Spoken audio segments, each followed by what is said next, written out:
just wanted to share a topic called the gracious forgiveness of God. और आज जो संदेश है जिसका शीर्षक हमारा है परमेश्वर की क्षमा जो दया से होती है. Yeah, so this is from a story, a true incident from Luke chapter 7. और यहाँ पर हम एक घटना को लेते हैं जिसका वर्णन लूका के अध्याय 7 में हम पढ़ते हैं.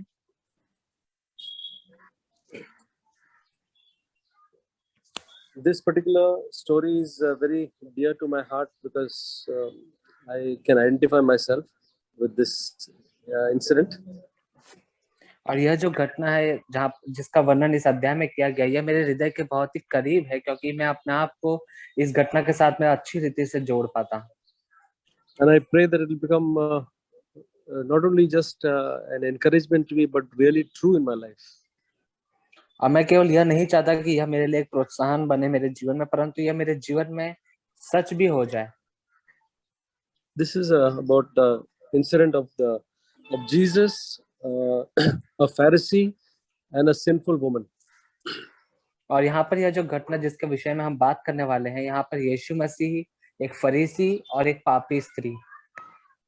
So this is found from Luke chapter 7 verses 36 to the end, that is 50. और यहाँ पर हम देखते हैं लूका के अध्याय 7 वचन 36 से लेकर उस अध्याय के आखिरी वचन तक. Sorry, you will be hearing all other disturbances because we are near to the road.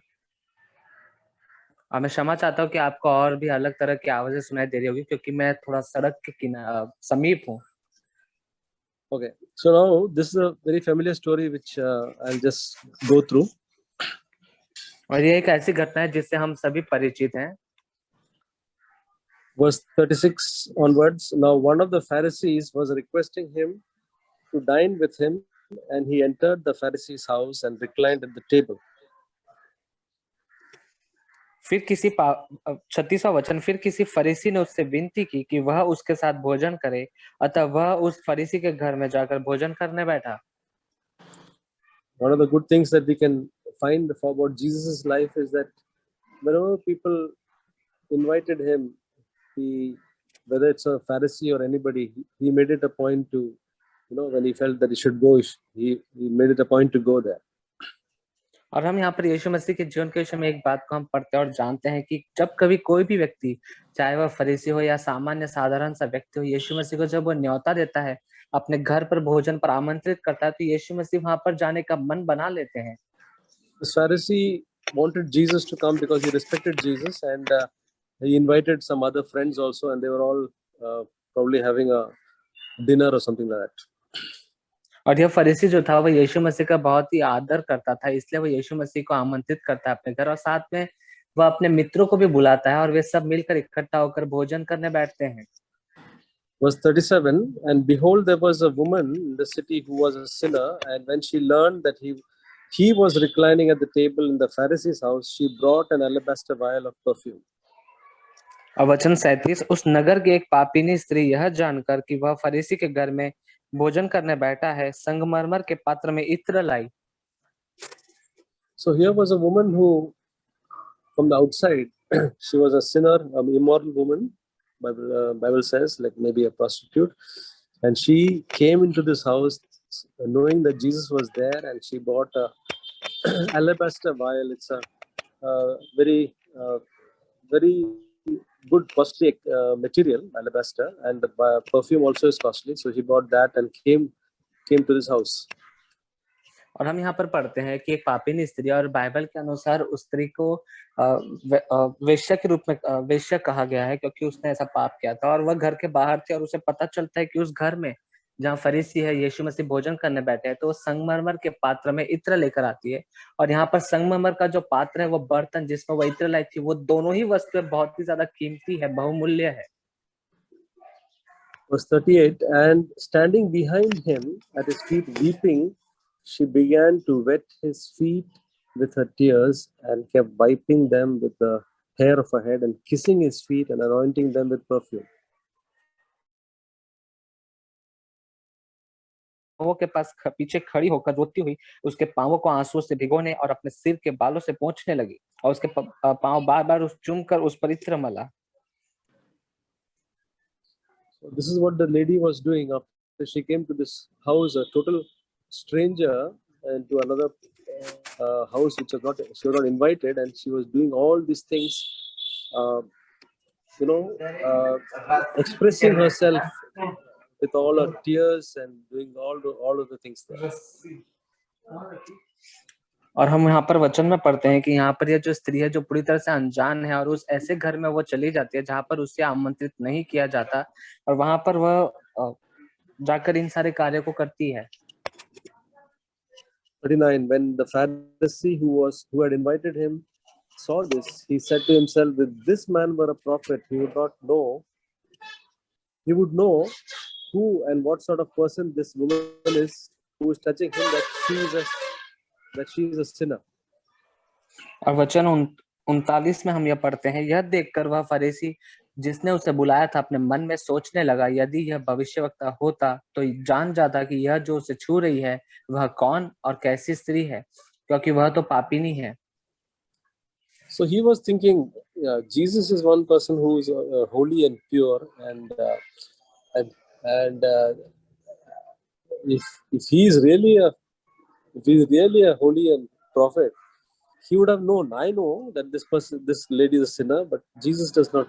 I don't know whether Jesus knows that this is a sinner. और यह फरीसी ऐसे विचार कर रहा था कि वह जानता था यीशु मसीह पवित्र और शुद्ध है पूरी रीति से, लेकिन वह मन में विचार कर रहा था कि यदि यीशु मसीह सचमुच पवित्र और शुद्ध होते तो वह जान जाते, क्योंकि मैं जानता हूँ कि स्त्री किस प्रकार की है। Verse 40 says, "And Jesus answered and said, Simon, I have something to say to you." And he said, "Say, teacher."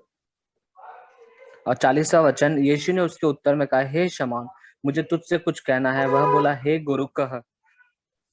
So Jesus, you find in many places, knows, what the people are thinking, and it is the gift of the word of knowledge that the Holy Spirit gives, and what people were thinking, the Pharisees were thinking, and the different people were thinking, all Jesus knew, and then he would ask them a question based on what they were thinking. और यहाँ पर हम वचन में पढ़ते हैं कि यीशु मसीह लोगों के मनों की बातों को जान जाते थे, क्योंकि जैसे एक वरदान होता है ज्ञान की बातें कहने का जो पवित्र आत्मा के द्वारा होता है, और यीशु मसीह ने उस फरीसी के मन की बातों को जान लिया। And then he gave a small parable. He said, verse 41 onwards, a certain money lender had two debtors. One owed 500 denarii and the other 50. When they were unable to repay, he graciously forgave them both. Which of them, therefore, will love him more? और तब हम आगे वचन में पढ़ते यीशु मसीह एक उदाहरण वहां पर देते हैं, वहां पर दृष्टांत देकर बताते हैं। वचन 41, किसी महाजन के दो देनदार थे, एक 500 और दूसरा 50 दिनार का देनदार था। जब उनके पास पटाने को कुछ न रहा तो उसने दोनों को क्षमा कर दिया। इसलिए उनमें से कौन उससे अधिक प्रेम करेगा? So you find here two people, one who borrowed from the money lender. The money lenders are normally very ruthless people. और यहाँ पर हम वचन में पढ़ते हैं एक देनदार के विषय में, एक महाजन के विषय में जो कि कर्ज देता था, और हम जानते हैं कि वो बहुत ही क्रूर और कठोर स्वभाव के व्यक्ति होते हैं। So we have two people, one taking 500 denarii, which is equivalent to 500 days wages. Is a very big amount. और यहाँ पर हम पढ़ते हैं कि एक जो कर्जदार था, एक व्यक्ति, उस पर 500 दिनार यानी कि लगभग 500 दिनों की मजदूरी, जो कि बहुत बड़ी रकम होती है, उसका कर्जदार था। And the other one took about 50 days loan. और जो दूसरा कर्जदार था उस पर 50 दिन की मजदूरी का कर्ज था। Now both these people, because whenever there's a loan to be repaid, there's always a burden on our head. और जब कभी हम पर कोई कर्ज हो जाता है, बोझ हो जाता है, तब हम वह हमारे लिए बोझ के समान है कि हम उसे चुकाने पाए। Yeah, that's why the word of God says that we should not be in debt. और यही कारण है कि परमेश्वर का वचन हमसे कहता है कि हम किसी के भी कर्जदार ना हो। so that our mind will be always at peace. When there is a debt, there's a big burden on our head. और यही कारण है कि हम किसी के कर्जदार ना हो, ताकि हमारे मन में शांति रहे, क्योंकि जब हम पर कर्ज होता है पैसों का, तब हमारे ऊपर बोझ होता है। And many times it happens that we take loan and then we find it difficult to pay back. और कई बार ऐसा होता है कि हम लोग कर्ज जो है वो ले लेते हैं, लेकिन उसके बाद में हम उसे चुका नहीं पाते हैं, And so the burden grows. और तब जो हमारा बोझ है वह बढ़ने लगता है। So these two people had the burden, but when they were not able to pay back, this moneylender was a very good moneylender. He graciously forgave them both. लेकिन हम यहाँ पर वचन में पढ़ते हैं कि जब उसने देखा, जो देनदार था, महाजन था, उसने जाना कि ये दोनों ही व्यक्ति सक्षम नहीं है कर्जा चुकाने के लिए, तब उसने अनुग्रह करके उन दोनों पर दया करके दोनों को ही क्षमा कर दिया। And so when he freely gave them, freely, relieved them of that burden, they were relieved. और तब उसने उनको सेंत में ऐसे ही मुफ्त में उन्हें क्षमा कर दिया, उनके कर्जों को माफ कर दिया, तब वे स्वतंत्र हो गए। You can imagine the relief that both of them would have had. और आप कल्पना कर सकते हैं कि वह जो आजादी, वह जो स्वतंत्रता उनके जीवन में आई थी, उन दोनों व्यक्ति के जीवन में। And with that relief comes a gratefulness to that person who graciously forgave them. और तब हम देखते हैं कि उन दोनों व्यक्ति को जिन्हें क्षमा मिली थी और उनका कर्ज माफ हो गया था, उनके मन में एक आभार का भाव प्रकट होता है, एक धन्यवादी का भाव प्रकट होता है। And then Jesus asked Simon the Pharisee this question: which person do you feel will love him more? तब यीशु मसीह, वो जो शमौन फरीसी था, उससे यीशु मसीह प्रश्न पूछते हैं कि इन दोनों में से जिन्हें क्षमा मिली थी, उस महाजन से जिसने कर्ज दिया था, कौन इन दोनों में से ज्यादा उससे प्रेम करेगा? So Simon, being a person who has got a proper sense of understanding, proper logic, he said the one who was forgiven more. और तब जो शमौन था, उसके पास समझ होने के कारण, ज्ञान होने के कारण, उसने कहा कि मेरी समझ में वह जिसका बहुत ज्यादा क्षमा हुआ है। The one who had a heavier burden and he was relieved, he would be naturally more grateful. वह व्यक्ति जिसके ऊपर सबसे ज्यादा बोझ था, उससे क्षमा मिल जाती है, वही व्यक्ति है जो सबसे ज्यादा आभार भी मानेगा। So Jesus said, you have answered correctly. और यीशु मसीह ने उससे कहा कि तूने ठीक विचार किया। And then he compared that story with what was happening in that room right now. और तब यीशु मसीह उस कहानी को, उस दृष्टांत को, जो वो कहते हैं, उसकी तुलना उस फरीसी के घर में जो उस समय माहौल होता है, उस घटना, उस वातावरण से तुलना करते हैं। Verse 44, and turning toward the woman, he was turning toward the woman and speaking to Simon. और वहां पर हम वचन 44 में देखते हैं कि यीशु ने स्त्री की ओर फिर कर शमौन से कहा। यीशु मसीह स्त्री की ओर मुंह किए हुए हैं, लेकिन बातें शमौन से कर रहे हैं। He said, do you see this woman? I entered your house. You gave me no water for my feet, but she has wet my feet with her tears and wiped them with her hair.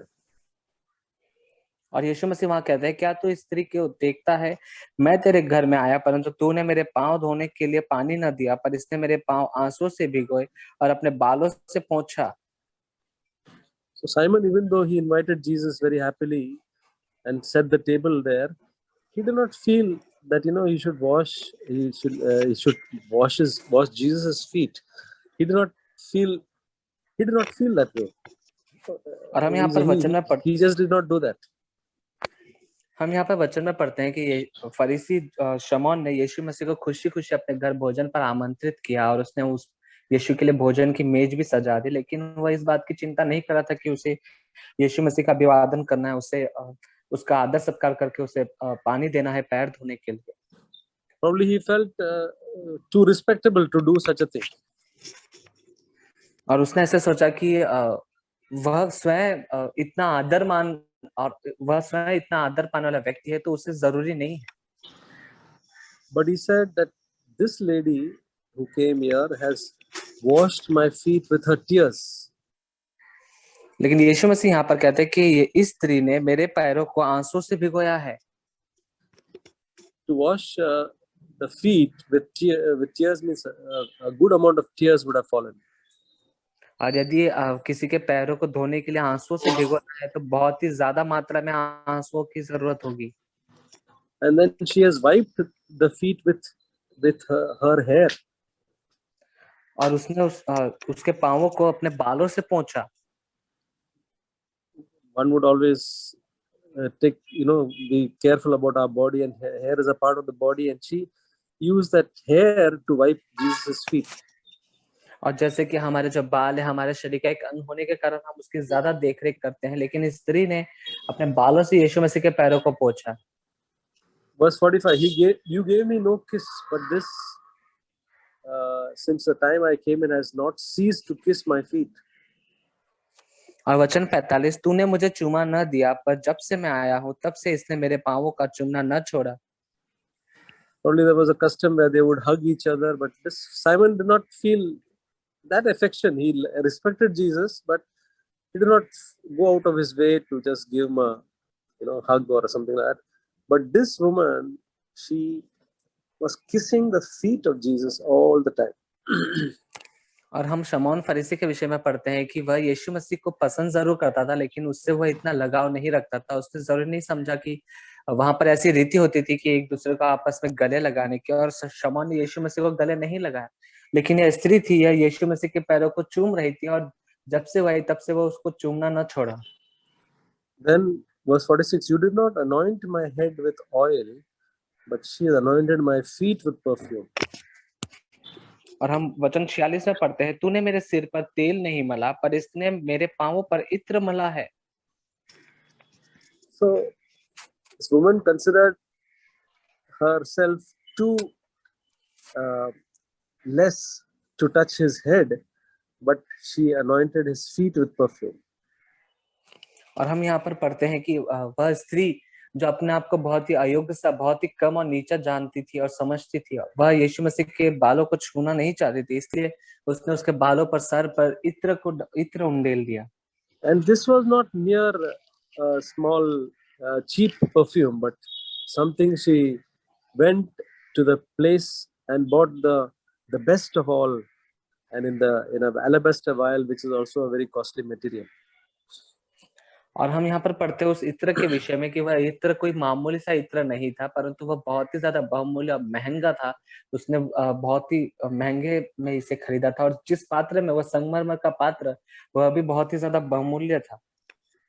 What we see here is that this woman has expressed herself, which very few people would show such expression. और हम यहाँ पर स्त्री के अभिवादन के विषय में पढ़ते हैं कि वह जो यीशु मसीह के प्रति अपने आभार को इन कार्यों के द्वारा प्रकट करते हैं, और ऐसे बहुत ही गिने चुने, बहुत ही थोड़े से कम लोग पाए जाते हैं जो यीशु मसीह के प्रति अपने आभार को इस प्रकार से व्यक्त करते हैं, प्रकट करते हैं। Normally we would all remain in our boundary, and we would say, boundary means do the things that are just required. That is a boundary.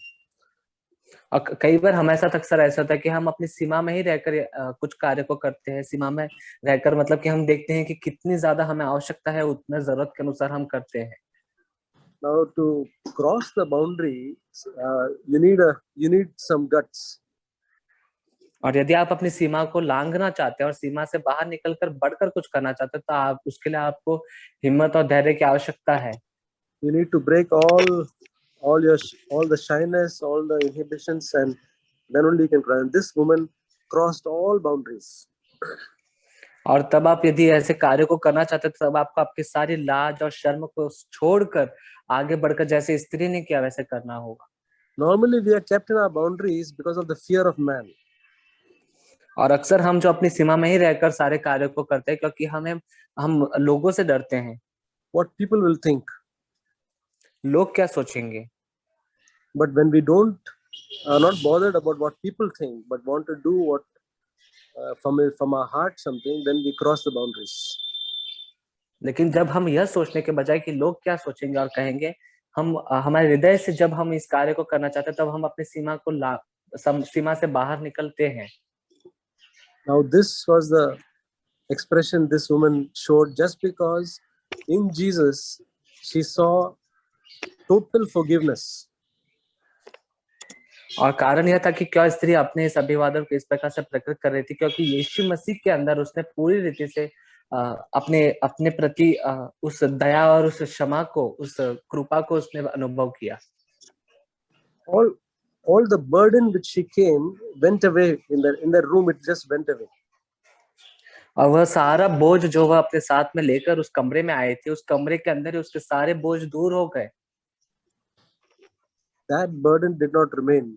Just seeing Jesus, as she emptied herself, that burden also went away. और हम वहां पर पढ़ते हैं कि वह जैसे आई अपने बोझों के साथ में और यीशु मसीह के सम्मुख अपने उन सारे बोझों को उतार कर खाली कर देती है और वह खाली ही वैसे ही चली जाती है। And then verse 47 is a wonderful verse which I always cherish. और आगे फिर वचन 47 जो मैं बहुत ही उस वचन से प्रोत्साहन पाता हूँ। For this reason, I say to you, her sins, which are इसलिए many, मैं have been forgiven, for she loved much, but he who is forgiven little loves little. वचन 47, इसलिए मैं तुझसे कहता हूँ कि इसके पाप जो बहुत थे क्षमा हुए, क्योंकि इसने बहुत प्रेम किया, पर जिसका थोड़ा क्षमा हुआ है वह थोड़ा प्रेम करता है। Jesus said, her sins, which are many, have been forgiven. और यीशु मसीह कहते हैं कि इसके पाप जो बहुत थे क्षमा हो गए हैं। But he who is forgiven, for she loved much, because she was forgiven much, she loved much.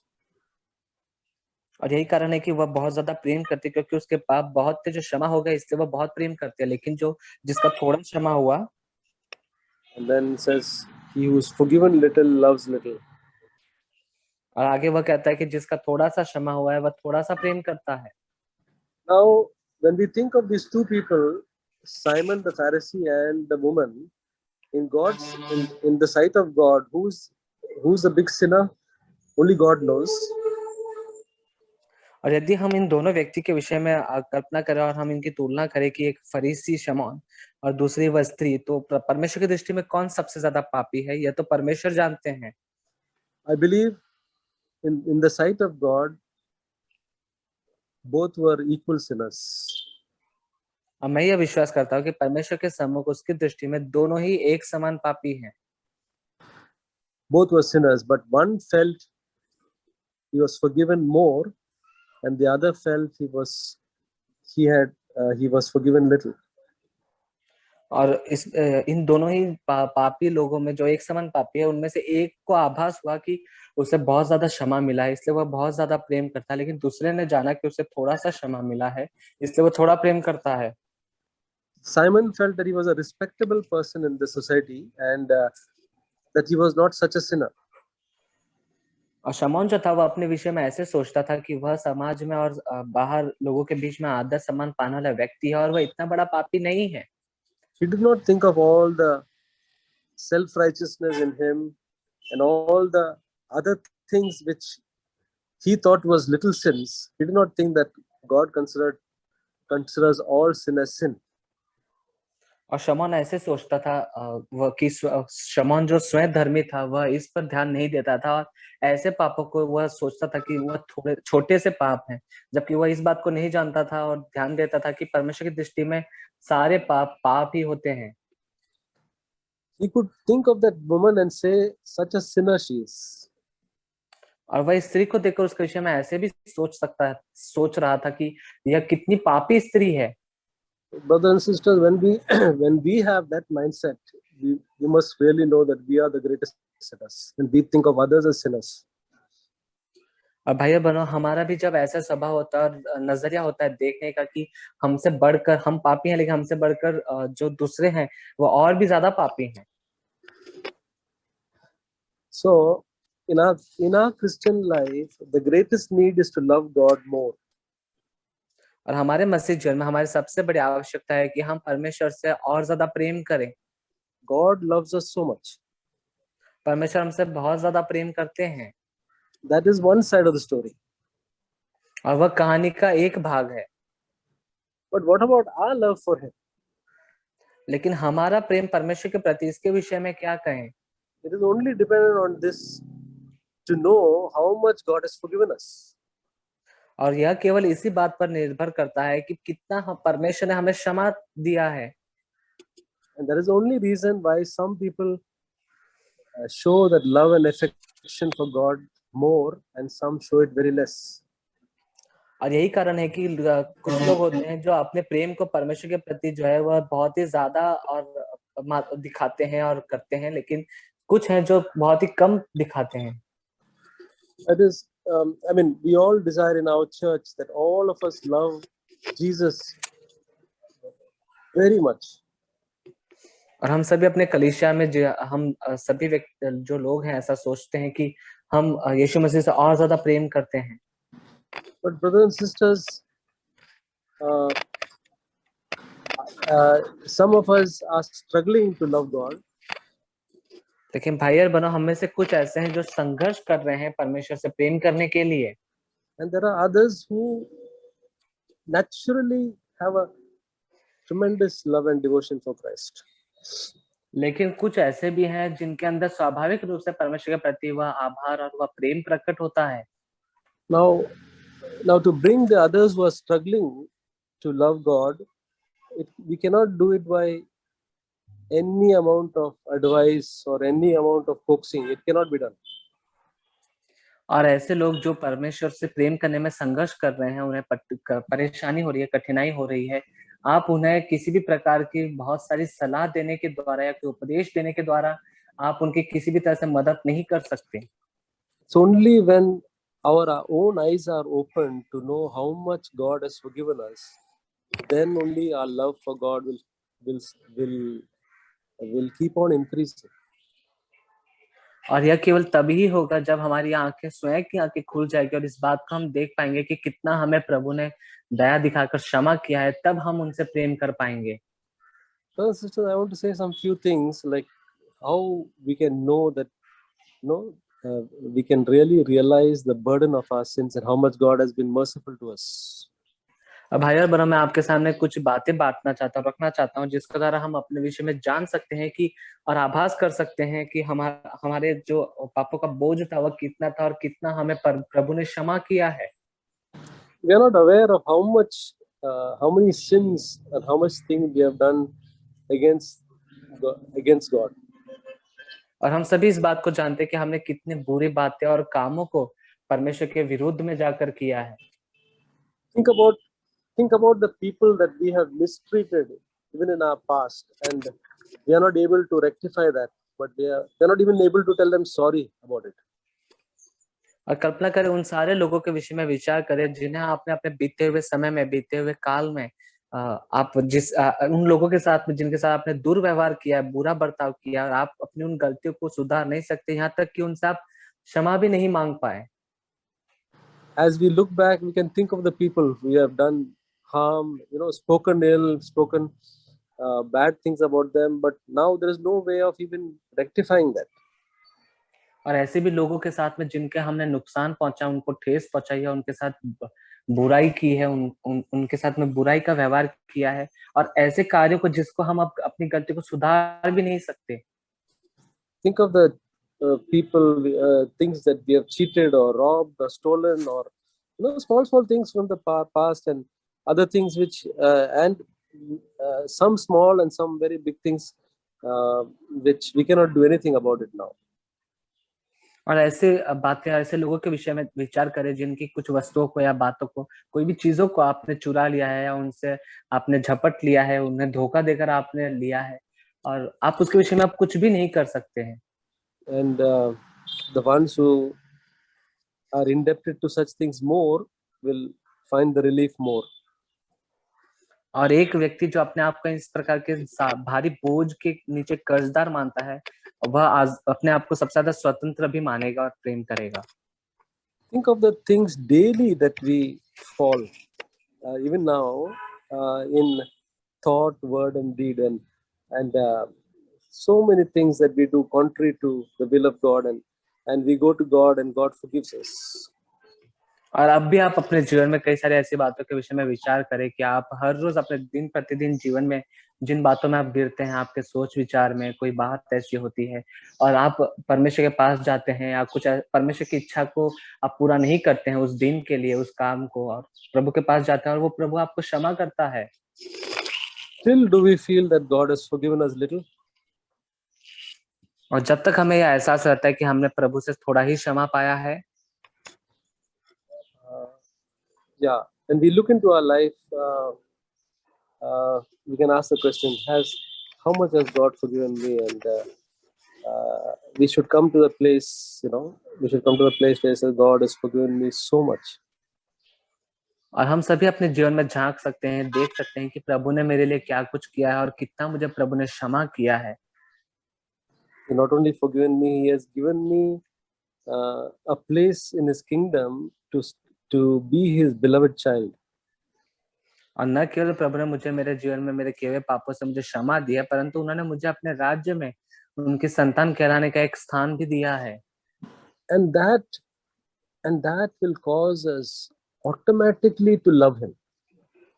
और यही बात है जो एक कारण बनेगा हमारे लिए प्रभु से और ज्यादा प्रेम करने के लिए। And whenever we do anything for the Lord, it will never be something that we feel that we have done. और फिर हम प्रभु के लिए जो कुछ भी करेंगे, हमारे मन में ऐसी भावना नहीं होगी कि हम प्रभु के लिए कुछ कर रहे हैं। We will never feel that any sacrifice is a sacrifice. और हम ऐसा कभी भी नहीं, हमें एहसास होगा और हम ऐसा सोचेंगे कि हर एक त्याग जो मैं कर रहा हूँ वह त्याग, When we know that Christ has loved us, जब हम जानेंगे कि मसीह ने हमसे प्रेम किया है, then our life will be in obedience to His word. Our emotions will be for Him. The Bible says in Luke chapter 10, और भाई बहनों तब हमारा जो जीवन है वह परमेश्वर के लिए होगा, हमारी जो भावनाएं हैं वह परमेश्वर के लिए होंगी। हम जैसे लूका अध्याय 10 में पढ़ते हैं, says verse 27, वचन 27 में हम पढ़ते हैं, and He answered and said, you shall love the Lord your God with all your heart, with all your soul, with all your strength, and with all your mind, and your neighbor as yourself. और लूका अध्याय 10 वचन 27, उसने उत्तर दिया, तू प्रभु अपने परमेश्वर से अपने सारे मन, अपने सारे प्राण और अपनी सारी शक्ति, अपनी सारी बुद्धि के साथ प्रेम रख और अपने पड़ोसी से अपने समान प्रेम रख। So this will be the desire of one who has been forgiven much, to not to love God little, but to love God with all our heart. That means our heart is fully for Him, not even one space for anything else. और एक ऐसा व्यक्ति जिसे बहुत ज्यादा क्षमा मिली और वह अपने हृदय में चाहेगा कि वह अपने परमेश्वर से थोड़ा सा नहीं परंतु अपने पूरे मन से, पूरे हृदय से, प्राण से प्रेम करे। इसका अर्थ है कि वह अपने पूरा हृदय परमेश्वर को समर्पित करता है। ऐसा नहीं कि उस हृदय का एक छोटा सा कोना परमेश्वर के लिए, परंतु पूरा हृदय परमेश्वर को सौंपता है। With all our soul, with all our emotion also. और हमारे सारे प्राण यानी कि हमारी जो भी भावनाएं होती हैं वह परमेश्वर के लिए होती है। We are not afraid to allow emotions when we think about Jesus. और जब हम यीशु मसीह के विषय में विचार करते हैं तब हम अपनी भावनाओं को अनुमति नहीं देते हैं। If while we are praying tears have to come, I'm not saying that those are important things, but when we have love for people, emotions also are there. और मैं ऐसा कहना चाहता हूँ कि जब हम प्रार्थना करते हैं और प्रार्थना के दौरान हमारे आंखों से आंसू बहते हैं, मैं ये नहीं कहना चाहता कि वे महत्वपूर्ण नहीं है, लेकिन हमारे प्रेम जो प्रभु के महत्वपूर्ण है और हमारे प्रेम के साथ में हमारी भावनाएं भी जुड़ती है। And with all your strength and with all your mind, so this is the outcome of it will happen when we have been forgiven much. और अपनी सारी शक्ति और अपनी सारी बुद्धि के साथ में हम प्रेम करेंगे और यह उस बात का परिमाण होगा, प्रमाण होगा जो हम हमारे हृदय की जो भाव है उसको प्रकट करते हैं। 2 Corinthians chapter 5 verse 14 and 15. और दूसरा कुरिन्थियों अध्याय 5 वचन 14 और 15 में हम पढ़ते हैं, If this 14 is, we can identify with it, then you know that the love of Christ is controlling us. It says, for the love of Christ controls us, having concluded this, that one died, therefore all died. 2 Corinthians और हम 5:14. पढ़ते हैं दूसरा कुरिन्थियों अध्याय 5 वचन 14 और 15 में पढ़ते हैं, क्योंकि मसीह का प्रेम हमें विवश कर देता है, इसलिए कि हम यह समझते हैं जब एक सबके लिए मरा तो सब मर गए, और वह इस निमित्त सबके लिए मरा जो जीवित है वे आगे को अपने लिए ना जिए, परंतु उसके लिए जो सबके लिए मरा उनके लिए मरा और जी उठा। So this is what I want in my own life, that I'm going to be controlled by the love of Christ always in my life, and I want to no longer live for myself, but for Him who died and rose for me. और यह एक ऐसी मुख्य बात है जो मैं अपने जीवन में चाहता हूँ कि मेरे जीवन में यह पूरी हो जाए, कि मेरा जीवन जो है वह परमेश्वर का प्रेम, मसीह का प्रेम मेरे जीवन को नियंत्रण में करे। So, beloved brothers and sisters, I have a deep longing in my heart that all of us would love Jesus more. और मेरे प्यारे भाई और बहनों, मेरे हृदय की यह बहुत ही लालसा है, इच्छा है कि हम सभी भाई और बहनों मिलकर यीशु मसीह से और ज्यादा, परमेश्वर से और ज्यादा प्रेम करने पाए। I know that when we love Jesus more, then we'll truly become His disciples. और मैं जानता हूँ कि जब हम यीशु मसीह से और ज्यादा प्रेम करेंगे तब हम सचमुच उसके चेले बनेंगे। And not only we'll become His disciples, we will disciple others also. और न केवल हम स्वयं उसके चेले बनेंगे, शिष्य बनेंगे, परंतु हम औरों को भी उसके शिष्य बनाएंगे। And that is a calling for each one of us in the church today. और हम में से हर एक व्यक्ति की आज कलीसिया में यह बुलाहट है। I pray that the Holy Spirit would speak to each of our hearts and today create in us that revelation of how much God has forgiven us. और मेरे हृदय की यह प्रार्थना है, लालसा है कि परमेश्वर आज हम सभी पर इस बात का प्रकाशन दे, हम पर प्रकट करे कि परमेश्वर ने कितना हमें क्षमा दिया है। Yeah, amen. Amen. Today's story was complete understanding of what it means to worship the Lord in thankfulness. तो जो आज की कहानी थी वह हमें पूरी तरह से इस बात को समझाती है कि परमेश्वर को पूरी रीति से धन्यवाद के साथ प्रेम करने का मतलब क्या है। Yeah, after receiving the forgiveness from the Lord, how it was a demonstration we saw from that sinful woman, how to demonstrate yourself to shower your love back to God in thankfulness. तो परमेश्वर से उस माफी को प्राप्त करने के बाद जो पापी स्त्री थी, जो बाद में उसने किस रीति से दिखाया कि परमेश्वर से वो कितना प्रेम करती है, वह हम अच्छी रीति से समझ पाए। Luke 7:47 it says that those who are forgiven much love much, and those who are forgiven little same love little. तो लूका का 7वें अध्याय का 47वां वचन कहता है कि जिनको ज्यादा माफी मिली है वे ज्यादा प्रेम करते हैं, और जिनको जो लोग को लगता है कि उन्हें कम माफ किया गया वे कम प्रेम करते हैं।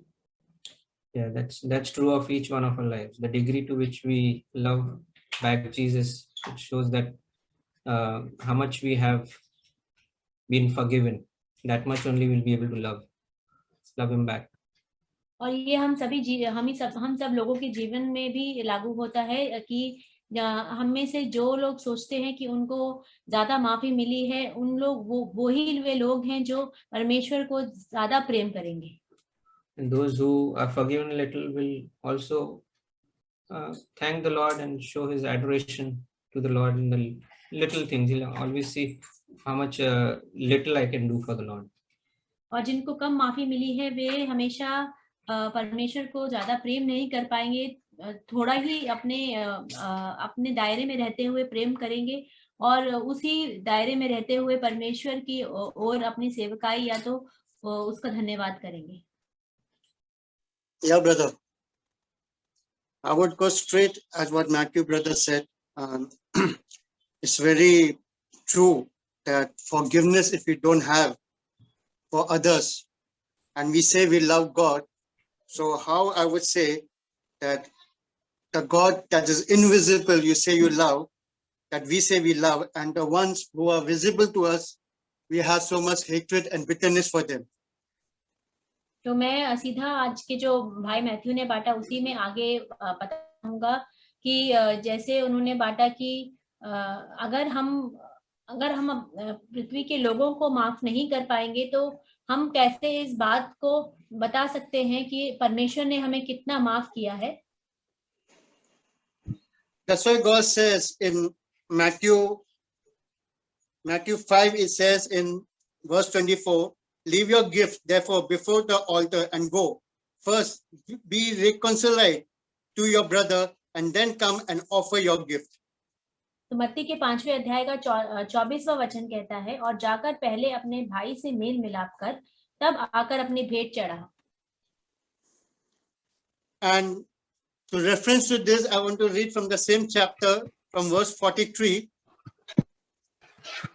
और इसी के संदर्भ में मैं इसी अध्याय का 43वां वचन पढ़ना चाहता हूं. तुम सुन चुके हो कि कहा गया था कि अपने पड़ोसी से प्रेम रखना और अपने बैरी से बैर. It says, you have heard that it was said, you shall love your neighbors and hate your enemies. And in 44 it says, verse 44, but I say to you, love your enemies and pray for those who persecute you. तो और 44वां वचन कहता है, परंतु मैं तुमसे यह कहता हूँ कि अपने बैरियों से प्रेम रखो और अपने सताने वालों के लिए प्रार्थना करो. To reference to this only, I will go straight to Matthew chapter 11, verse 24 to 26. और इसी के संदर्भ में मैं आगे बताना चाहता हूँ मत्ती के 11वें अध्याय के 24वें वचन से 26वें वचन तक. Sorry, sister. Mark 11, verse 24 to 26. मैं मरकुस के 11वें अध्याय के 24 से लेकर 26वें वचन तक आपसे बताना चाहता हूँ. Yeah, read it, sister. Yeah. इसलिए मैं तुमसे कहता हूँ कि जो कुछ तुम प्रार्थना करके मांगो तो प्रतीति कर लो कि तुम्हें मिल गया और तुम्हारे लिए हो जाएगा.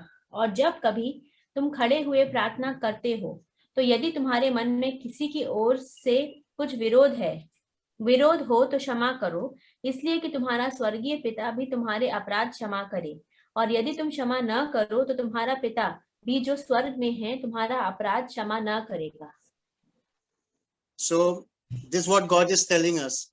If we stand in prayer and we are praying and we have no forgiveness, God is saying, leave your gift at the altar, go get reconciled with your brother and come back and forgive so that your Father in heaven will forgive you. तो यहीं पे ये जो वचन है ये कहता है कि अगर आप प्रार्थना कर रहे हैं और आपके हृदय में किसी के लिए माफी नहीं है तो आपको पहले जाकर उस भाई से मेल मिलाप करके उस भाई को माफ करना है और उसके बाद परमेश्वर के सम्मुख जाना है. I want to leave you with this verse from Luke chapter 6, 27 and 32. मैं आपको लूका के 6वें अध्याय के which verse brother? 27 and 32. लूका के 6वें अध्याय के 27वें वचन और 32वें वचन की ओर लेकर जाता हूँ. परंतु मैं तुम सुनने वालों से कहता हूँ कि अपने शत्रुओं से प्रेम रखो, जो तुमसे बैर करें उनका भला करो. और 32वां वचन, यदि तुम अपने प्रेम रखने वालों के साथ प्रेम रखो तो तुम्हारी क्या बड़ाई, क्योंकि पापी भी अपने प्रेम रखने वालों के साथ प्रेम रखते हैं. And 33 to 36. और यदि तुम अपने भलाई करने वालों ही के साथ भलाई करते हो तो तुम्हारी क्या बड़ाई, क्योंकि पापी भी ऐसा ही करते हैं. और यदि तुम उसे उधार दो जिनसे फिर पाने की आशा रखते हो तो तुम्हारी क्या बड़ाई, क्योंकि पापी पापियों को उधार देते हैं कि उतना ही फिर पाएं. वरन 35वां वचन, वरन अपने शत्रुओं से प्रेम रखो और भलाई करो और फिर पाने की आस न रखकर उधार दो और तुम्हारे लिए बड़ा फल होगा और तुम परम प्रधान के संतान ठहरोगे, क्योंकि वह उन पर जो धन्यवाद नहीं करते और बुरों पर भी कृपालु है. 36 also? 36, yeah. जैसा तुम्हारा पिता दयावंत है वैसे ही तुम भी दयावंत बनो. So this is the word that we need to be in us. What is the use? Only we want to love the ones that we love. Only our brothers, our sisters. Mostly that happens in the churches. They want to be very close to the ones, you know. I call that groupism. For me, it's a groupism. When a group joins together, only wants to be together. That's not a fellowship of a brother and sister. That's a groupism. And for me, such groupism is like a Pharisee, I would say. And if I love my brothers and sisters, and I say I must have the same love for God, and because of God's love only that's inside me, I can love my enemies. So for me, if I say I love God and I have bitterness for anyone in my family, in my friend circle, in my job, or even in our churches, what good it is, even the enemies do the same. Amen. God bless you all. तो अगर हम अपने बैरियों के साथ, हम सिर्फ उन्हीं लोगों को प्रेम करते हैं जो हमसे प्रेम रखते हैं, जो हमसे अच्छा बर्ताव करते हैं, तो इसमें हमारा कोई बड़ी बात नहीं है। और परमेश्वर तो सबके साथ प्रेम रखते हैं। और मैंने देखा है कि कई बार कलीसिया में भी हम ऐसा ही करते हैं, जो हमसे अच्छे से बात करते हैं, हम उन्हीं से जाकर अच्छा बर्ताव करते हैं और उन्हीं के साथ संपर्क बनाकर रखते हैं। और मैं इस बात को बोलूंगा कि यह एक झुंड बनाने के समान हो गया कि हम छोटे छोटे झुंडों में अपने आप को बांट लेते हैं और उसी झुंड में अपने आप को सीमित करके रखते हैं। और अगर हमारे अंदर ऐसा बर्ताव है तो मैं बोलूंगा कि यह एक फरीसी होने के समान है। तो परमेश्वर हम सबको आशीष दे। जब मैं ब्रदर मैथ्यू का वचन सुन रही थी तो मुझे बहुत ये लगा, मतलब वो पवित्र आत्मा का अभिषेक मुझे देखने को मिला है। और मेरा मन में ये वचन डाल रहा था, भजन संहिता 130, हिंदी बाइबल है तो पढ़ सकता है प्लीज, ट्रांसलेशन नहीं है बट मेरे पास तेलुगु बाइबल है। हाँ सिस्टर, कौन सा वचन बोला आपने? भजन संहिता 130 और 3 और 4। हे याह, यदि तू अधर्म के कामों को लेखा ले तो हे प्रभु कौन खड़ा रह सकेगा? परंतु तू क्षमा करने वाला है जिससे तेरा भय माना जाए। हाँ, तो मुझे ये वचन परमेश्वर डाल रहा था। मुझे ऐसा लगा जब ब्रदर बांट रहा था ना, ये मैंने ऐसा मेरा मन में आ रहा था, यदि वो मेरा लेखा लेने जाएगा तो कैसा मैं खड़ा हो सकता है उसका सामने। तो वो मतलब मेरे लिए ये वचन मैं ऐसा लेना चाहती हूँ, क्योंकि अगर वो मेरे अपराधों को गिन सकता है और वो जांच सकता है तो उसके सामने हम खड़ा रहने का भी योग्य नहीं है। फिर भी वो एक मनुष्य बन के इस धरती पे आया और हमें बोलता है मैं तुम्हारा जैसा होकर मैं तेरे पास आया और तुम मुझे इस वक्त प्रेम करो, क्योंकि तभी तो वो पाप जैसा वो औरत है ना उसको चूम पाई। मतलब इतना परमेश्वर अपने आप को कम किया है, और परमेश्वर होने के बावजूद भी यहाँ पे परमेश्वर भजन संहिता में ऐसा लगता है ना, कौन खड़ा हो सकता है उसका सम्मुख? कोई नहीं खड़ा हो सकता है। तो मुझे ऐसा लगा, हाँ प्रभु मैं कैसा खड़ा हो सकता है आपके सामने? और परमेश्वर हमें वो मौका देता है, अब तुम मेरे पास आ सकते हो और मुझे चुन सकते हो और मुझे आप गले लगा सकते हो और मुझे प्रेम कर सकते हो। प्रेम हमको प्रेम करने का उसने किया, उसका प्रेम हमने चखा और परमेश्वर हमें इस मौका देता है उसको प्रेम करने के लिए। और ये मुझे बहुत ही चकित लगा जब पवित्र ब्रदर बात कर रहा था ना। सच में वो कितना अपने आप को नीचा करके एक हम जैसा पापियों को उसको प्यार करने के लिए मौका दिया है। तो ये इस बात से मैं बहुत उत्साहित हूँ, क्योंकि उस औरत की जगह मैं अपने आप को डालती हूँ तो डाल के देखा तो मुझे ऐसा लगा ये कैसा अद्भुत बात है मेरे लिए, क्योंकि हम परमेश्वर को इस तरीका का प्रेम कर सकते हैं। और उसके लिए हम तभी सच में ब्रदर बोल रहा था, हम उसके लिए कुछ भी करेंगे तो भी हमें ऐसा लगेगा हम कुछ किया ही नहीं है, क्योंकि वो हमने नहीं किया है, परमेश्वर ने खुद होके हमारा अंदर होके हमें वो हिम्मत देता है और उसके पास आने के लिए। तो ये वचन मुझे बहुत अद्भुत रीति से मेरा दिल को छुआ है, तो मैं यीशु को धन्यवाद देती हूँ। सच में हम उसके सामने जाने की योग्य मैं नहीं हूँ और उसने मुझे वो योग्य बनाया, इसके लिए मैं प्रभु को धन्यवाद देती हूँ। यीशु मसीह के पास वो पापी स्त्री आकर उसके सामने रो रही थी। Heard that sinful woman was weeping in front of Jesus Christ. मैंने सुना कि जिसके पाप ज्यादा क्षमा हुए वो ज्यादा, And we heard that the person whose more sins are forgiven, he will love the Lord more. ये मैं अपने जीवन में जांच रहा था कि प्रभु मेरे पाप कितने क्षमा हुए और मैं कितना प्रभु से प्रेम कर रहा हूँ। And this thing I was examining in my own life, that Lord, how much sins of mine are forgiven and how much do I love you. और मैं हर एक सिंगल पाप को इस तरह देखना चाहता हूँ जिस तरह परमेश्वर देखता है।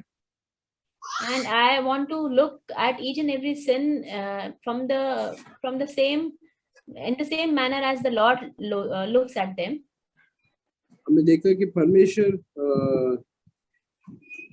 जब मैंने देखा कि परमेश्वर जब मुझे एहसास कर रहा था कि मैं कितना बड़ा गुनहगार और पापी हूँ। And I was thinking that now I was experiencing that the Lord wanted to show me that how big the sinner am I. तो जब ये चीज हम हमारे जीवन में अनुभव करेंगे, मैं देखता हूँ कि हम दूसरे को ऊपर हम दोष नहीं लगाएंगे और उसको नीचा तरीके से नहीं देखेंगे। And when we experience this fact in our lives, then we'll see that we'll not be in a position to judge others and to look down on others. और जब मैं देखता हूँ यीशु मसीह उस जॉन चैप्टर 4 में जब जिसका 5 हस्बैंड है उसके साथ किस तरह से बात कर रहा था। And we see in John chapter 4 that Jesus was talking to the woman who had 4 husbands, and how he was talking to that lady. मैं देखता हूँ कि यीशु मसीह जॉन 8 में जब पापी स्त्री व्यभिचार में पकड़ी गई है उसको मैं कैसे बचाऊं। And in John chapter 8, Jesus was planning that how to save that woman who was caught in adultery. मैं देखता हूँ कि मत्ती चैप्टर 9:13 में लिखा है, यीशु मसीह बता रहे कि तुम जाकर इसका अर्थ सीखो कि मैं बलिदान नहीं चाहता, दया चाहता हूँ। And in Matthew chapter 9 verse 11, we see that Jesus is telling that that God is telling that I do not want sacrifice, but I want mercy. तो देखते कि परमेश्वर हमको पता है कि ये व्यक्ति जिससे हम मिल रहे इसका लाइफ बराबर नहीं है और इनका जीवन सही नहीं है, पर हम जब उस व्यक्ति से मिलते हैं तो हम थोड़ा सा अपने आप को शुद्ध या पवित्र अपने आप को दिखाते या उससे हम पे मालूम पड़ता है कि हमारा पाप कितना क्षमा हुआ है, हम कितना ये है। And sometimes we meet certain people, and if we think about their lives, that their lives are not that perfect and not in accordance with the word of God, and we sometimes look down upon them, then it proves that how much our sins are forgiven. देखते कि यीशु मसीह को सभी का life पता था, but वो sinful women से वो ये सब नहीं देख रहा था। बट यीशु मसीह जैसा वचन में लिखा है कि मैं पापियों के लिए आया, धर्मियों के लिए नहीं आया। And Jesus Christ said to the people that he has come to save the sinners, and he has not come for the people who are righteous. जब ये हमको पता चलेगा कि परमेश्वर ने मेरे पापों को कितना माफ किया है, कितना क्षमा किया है, हमें देखते हो कि कितना आसान हो जाता है हम दूसरे से भी प्रेम करें, दूसरे को। इवन हमको पता है कि ये व्यक्ति या ये स्त्री सही नहीं है, बट फिर भी हम उसको ओवरलुक कर कर हम उससे प्रेम करेंगे, उसके साथ भलाई करेंगे। When we know that how much the Lord has forgiven us, then that time we will not look down upon anybody, and we will be in a position to love that person, and we ourselves will not think that how much sinner am I, and will not be judging that person and looking down upon that person. Amen. prophetic word सुनने मिला आज। We heard a prophetic message from Brother Matthew. कई बार Bible में एक वचन मुझे याद आता है कि जब हम पापी ही थे, प्रभु ने हमसे प्रेम किया। And many a times I remember this verse from the Bible that when we were sinners, God still loved us. कई बार इस वचन को मैं पढ़ा, लेकिन मैं अनुभव पूर्वक कभी भी इसको समझ नहीं पाया। I have read this several times, but as an experience, I had never experienced it. कैसा प्रभु ने मुझसे प्रेम किया, इसको मुझे अनुभव पूर्वक मुझे जानना चाहता हूँ, तो एक अनुभव मैं बताना चाहता हूँ। How God has loved me, I wanted to experience this, and this I will share with you.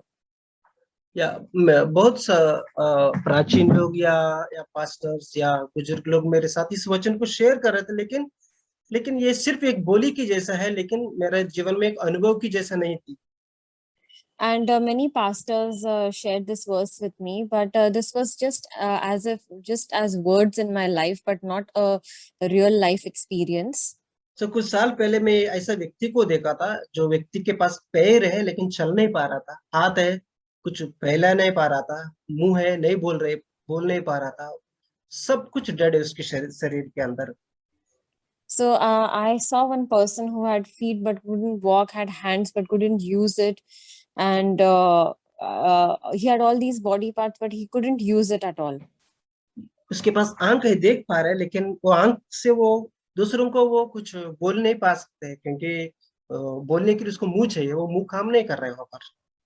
And he has eyes and he can see others, but he can't speak anything with his mouth because he is unable to talk. So सब body parts है उसके अंदर, लेकिन कोई भी part दूसरा व्यक्ति को उसके पास आकर्षित करने के लिए उसके पास कोई काबिलियत नहीं है। And he has all of these body parts, but he has nothing attractive in it. Correct, brother? Yes, yes. So ऐसा एक व्यक्ति है जो व्यक्ति भीख भी नहीं मांग नहीं पा रहा है। So this is a kind of a person who is not even able to beg for himself.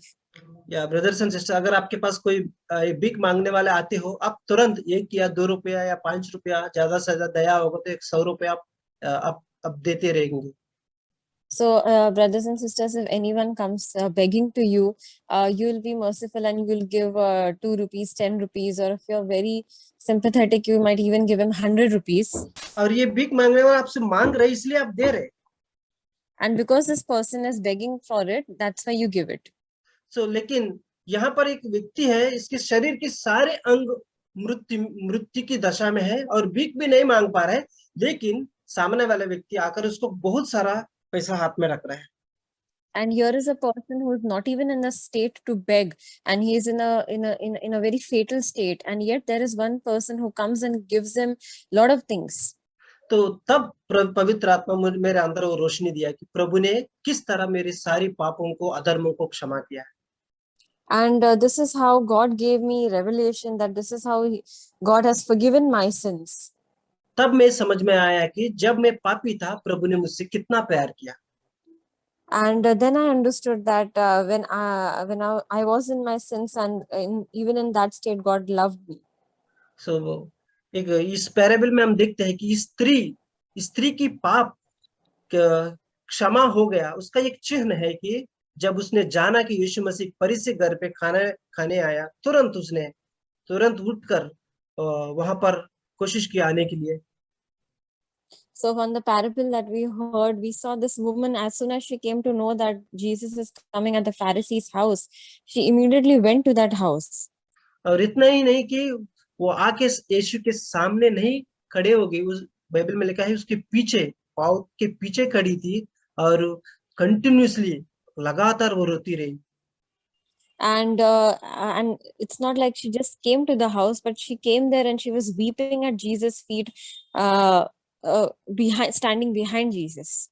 तो मुझे लगा कि यीशु ने ये भी नहीं बोला कि आपने कितना पाप किया और कितना पाप करके इस घर में आया, ये कुछ भी पूछा नहीं, लेकिन वहां पर फरीसी उसको पूरी चरित्र जानते उस स्त्री के बारे में। And Jesus did not question the woman about her character or any such thing or how much sins she has done, but the Pharisees saw all of these things in her. Brothers and sisters, हम इस fellowship में अभी 30 से ज्यादा लोग यहाँ पर connections है, लेकिन कितने लोग जानते हैं कि मेरी सारी पापों को, यानी यीशु मसीह एक भी पापों को मेरा अधूरा नहीं रखा, सबका सब माफ कर दिया। And brothers and sisters, today in the fellowship, we have 30 of us are there around, and from all of us, how many of us are really believe that all of our sins have been forgiven by God? अगर आपको लगता है कि प्रभु 2021 तक में मेरा पापों को क्षमा नहीं हुआ, आज भी आपके पास आशा है, जैसे स्त्री के पास एक आशा थी, मैं यीशु के पास जाऊंगा तो मैं वो मेरी सारी गुनाहों को, पापों को क्षमा कर देगा। So if you think that in 2021 your sins were not forgiven, just like this woman, even you have the hope of forgiveness of sins. तो आप कितना ही जानना है कि यीशु मसीह मेरे सारे पापों को क्षमा करने के लिए योग्य है। And all that you need to know is that God is able to forgive. Jesus is able to forgive all your sins. तो ये वचन मुझे प्रोत्साहन मिला कि उसने जो फरीसी ने जो काम नहीं किया है, जो आदर सम्मान जो नहीं किया, वो स्त्री ने किया, क्योंकि उसको पता है कि मेरी बहुत सारा पाप प्रभु यीशु ने क्षमा कर दिया। And this is what I see in this verse, that the Pharisees could not see how much sins Jesus has forgiven, but the woman could see this.